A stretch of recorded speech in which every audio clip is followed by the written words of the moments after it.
হঠাৎ কেক খেতে মন চাইলে চটজলদি এই কেকটা খুব কম সময়ে বানানো হয়ে যায়। তো চলো আজ আমি বানাবো ওরিও কেক।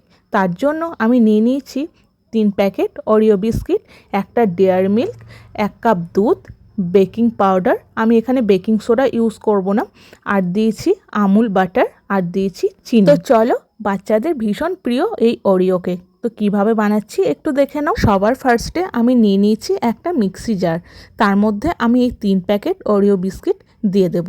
আর বিস্কিটগুলোকে একটু আলতো করে ভেঙে নিতে হবে যাতে বিস্কিটগুলো গুঁড়ো করতে সুবিধা হয়। আমি এখানে 3 প্যাকেট বিস্কিট ইউজ করছি, তোমরা চাইলে আরও ইউজ করতে পারো।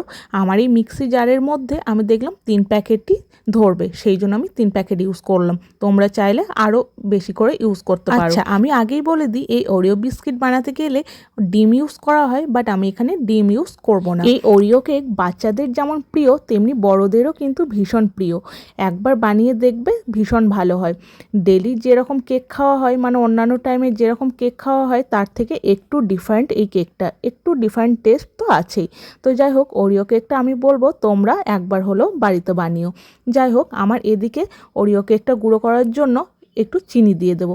যদিও ওরিও বিস্কিটের মধ্যে যে ক্রিমটা থাকে সেটা অনেকটাই মিষ্টি, তো তাও আমি একটু চিনি অ্যাড করলাম। তোমরা স্বাদ অনুযায়ী চিনিটা দেবে।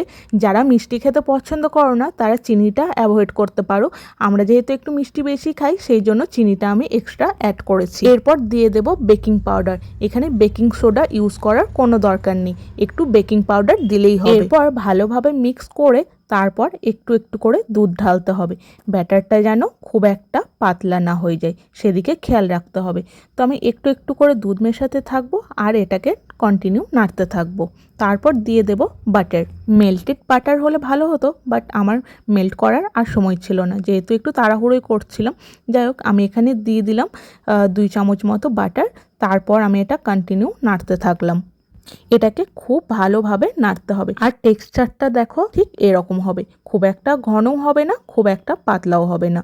তো এইভাবে কন্টিনিউ বেশ অনেকক্ষণ ধরে নাড়তে হবে। এরপর নিয়ে নিয়েছি আমি একটা কেক মোল্ড, আর তার মধ্যে ফার্স্টে বাটার ব্রাশ করে দিয়েছিলাম, তারপর একটা বাটার পেপার নিয়েছি। বাটার পেপারটা রাউন্ড শেপে কেটে সেটাকে আমি সেট করে দিয়েছি। এরপর ব্যাটারটাকে ঢালতে থাকবো।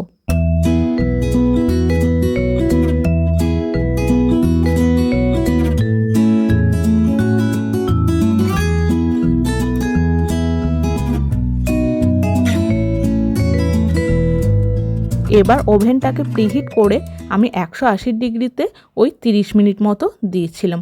এরপর একদম রেডি হয়ে গেল দেখো ওরিও কেক।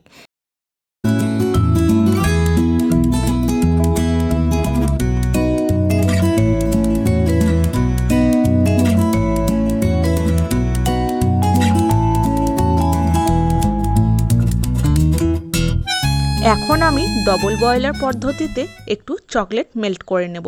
এখানে আমি নিয়েছি একটা ডেয়ারি মিল্ক, সঙ্গে নিয়েছি একটুখানি বাটার। তো এখানে আমি ডবল বয়লার পদ্ধতিতে একটু মেল্ট করে আমি ওরিও কেকের ওপর ছড়িয়ে দিয়েছি। এটা অপশনাল, তোমরা এটা নাও করতে পারো। কেকটা এমনি শুধু খেতে পারো, সেটাও খেতে ভীষণ সুন্দর। তো এখানে যেহেতু আমার কাছে একটা ডেয়ারি মিল্ক ছিল সেই জন্য আমি ওপর থেকে একটু ডেয়ারি মিল্ক মেল্ট করে দিয়ে দিয়েছি। এর উপরে দিয়ে দেব ওরিও বিস্কিট। যেহেতু এটা ওরিও কেক সেই জন্য একটু দিয়ে দিলাম ওরিও বিস্কিট, দেখতে যাতে সুন্দর লাগে। তো তোমরা দেখেই বুঝতে পারছো কেকটা কতটা সুন্দর হয়েছে আর ভীষণ স্পঞ্জি হয়েছিল। তো যাই হোক, তোমরাও বাড়িতে এইভাবে একবার অবশ্যই ওরিও বিস্কিট কেক বানিয়ে খেও, দারুণ লাগবে খেতে। আর বাচ্চা থেকে বুড়ো সকলেরই ভালো লাগবে।